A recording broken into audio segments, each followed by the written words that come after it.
because it is clear the committee did its work.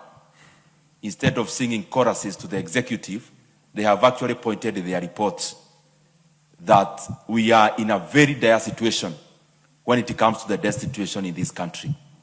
That now Kenya is at 13 trillion Kenya shillings in public debt, Honorable Speaker, projected to be over 14 trillion Kenya shillings by mid of next year. And Honorable Speaker, this is just an accumulation of the decisions that we continue to take, and especially now, where we are digging the hole even deeper, even when we are in it. That every day, Honorable Speaker, Kenya is borrowing 1.2 trillion Kenya shillings every year. And currently, including today, if you average what you are borrowing, Honorable Speaker, is that you are borrowing 4 billion Kenya shillings in net terms every single day, Honorable Speaker. Net terms meaning even after accepting refinancing, where you borrow the SACCO to pay the Shylock. We have even accepted that, Honorable Speaker. Honorable Speaker, this is a very unprecedented situation because in the year from 2002, our debt was 600 billion Kenya shillings. During the reign of President Mwai Kibaki, he borrowed only 1.2 trillion Kenya shillings in his entire 10 years. Honorable Speaker, we are now borrowing more money per year than Honorable Mwai Kibaki borrowed for the entire 10 years, Honorable Speaker. We are now borrowing 500 billion Kenya shillings more than the era of President Uhuru Kenyatta.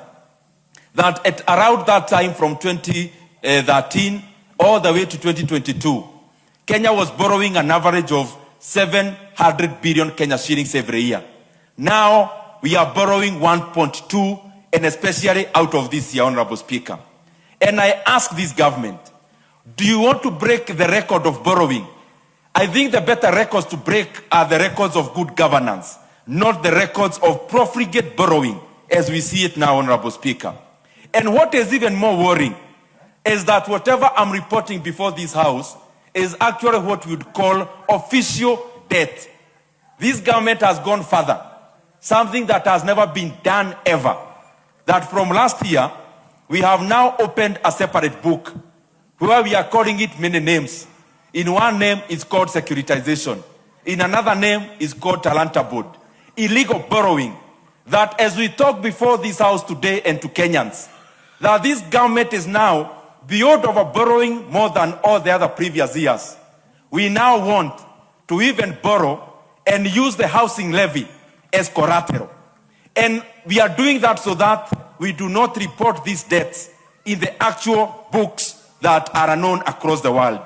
And Honorable Speaker, what Kenyans must know is this, that even as Kenya is borrowing over 1.2 trillion every year now, and 4 billion Kenya shillings every single day, any development they can see and touch is actually not out of this borrowing.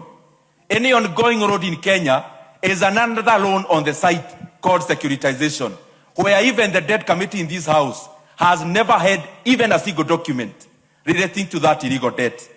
Anything you see around stadiums being constructed in Kenya is also not part of the official loans that I've reported.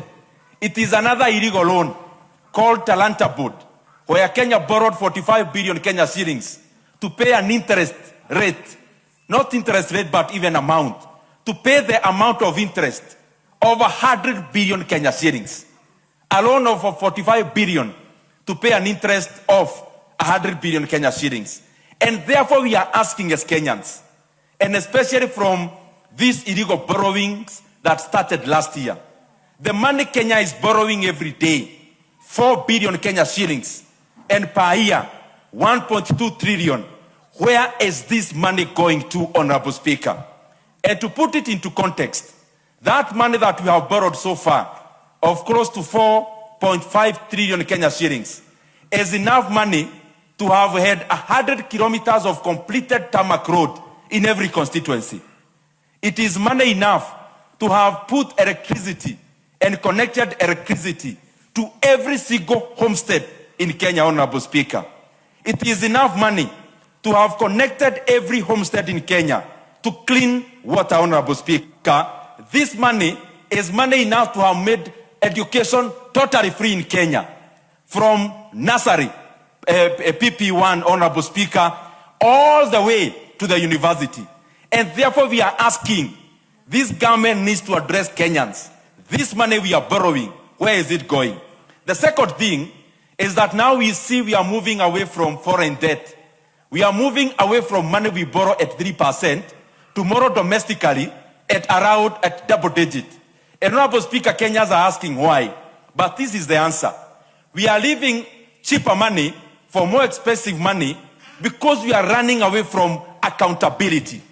And that is why external lenders of stature, like IMF, like the World Bank, they are no longer lending money to Kenya, Honorable Speaker, because they can see the kind of carelessness at which you are borrowing. And especially the fact that now the people in the executive pretend to be clever to borrow money on the book and off the book, Honorable Speaker. The other thing that I want to highlight as I come to the conclusion, that now our deficit is around 5.5% of our GDP at the beginning of a financial year. And this is always a moving target as we move towards the closure of the financial year.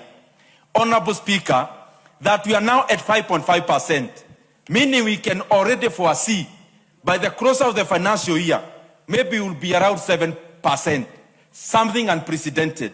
It is time we call the leadership of this country into order.